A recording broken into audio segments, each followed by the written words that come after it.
So there's a chipped quartz crystal. A lot of times you can buy or you can find pieces of quartz that are chipped that are not valuable to anybody, but you can turn them into nice little pieces of jewelry, necklaces and things. It won't have the exact points on it, but what we're going to do is just going to smooth this flat surface out so it'll look all polished like the rest of them. So here we go.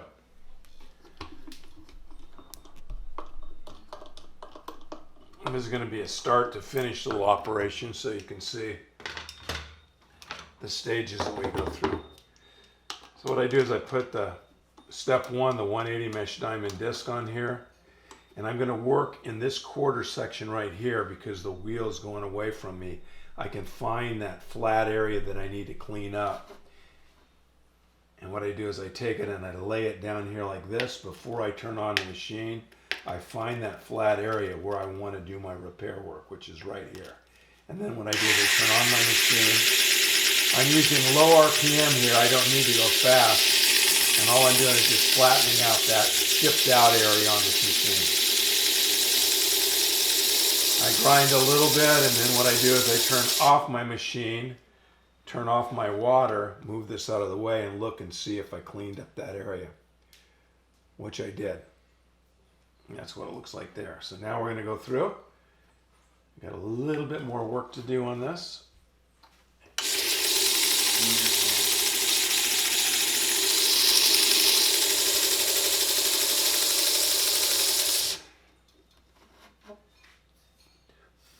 And there's the area that we're going to work on right here. Okay, so that was step one in the process.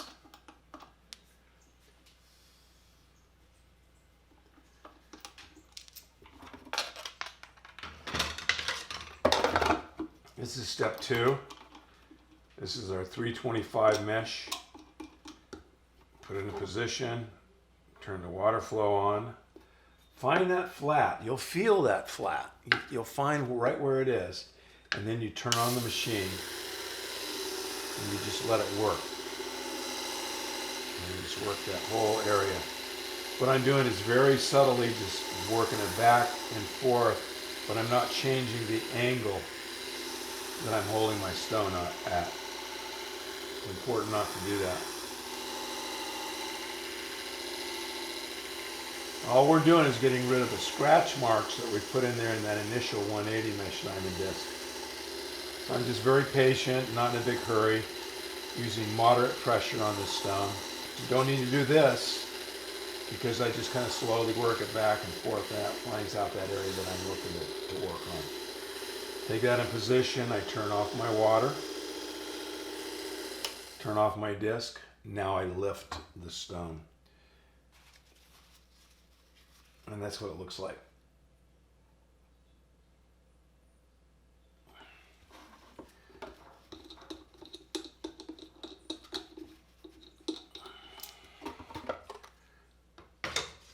Now we're going to the red 600 mesh.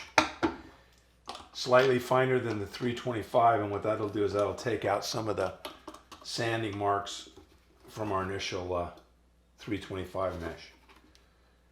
Find my flat, turn on the water,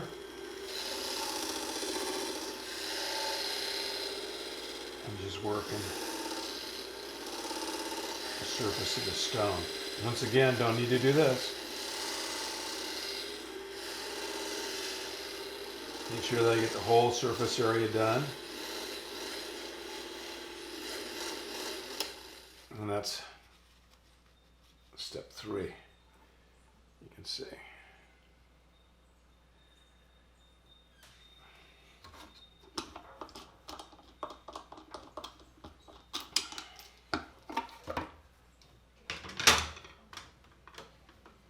Step four is going to be our 1200 mesh. A lot of people that do this commercially will stop at this point here because they don't want to have too super high of a shine on their stone. So here we go. Find our flat, work in this quarter section here, and just working it back and forth. We're letting the diamond in the actual pad do the work of smoothing this out.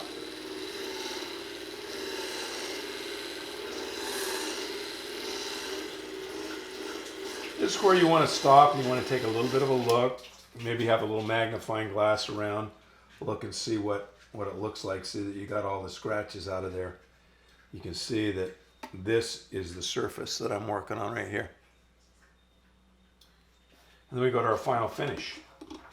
There we're using our 14,000 mesh diamond compound.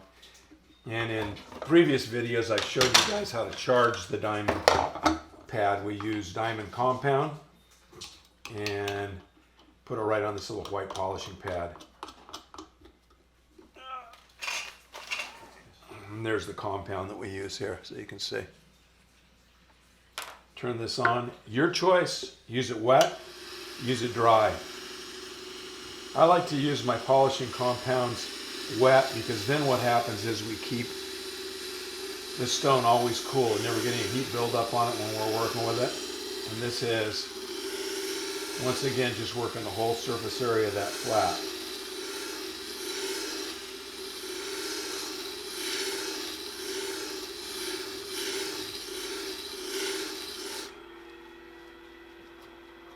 So that's your final finish right there. You can see that this is the big flat surface that I did on that quartz. So now I have a usable piece of jewelry, or just a little repair piece if we wanted to put it out. So we'll bring it up a little bit closer detail so you can really see what it looks like. So that's it, from a start piece to a finished piece, and you can see the nice shine that we have on there.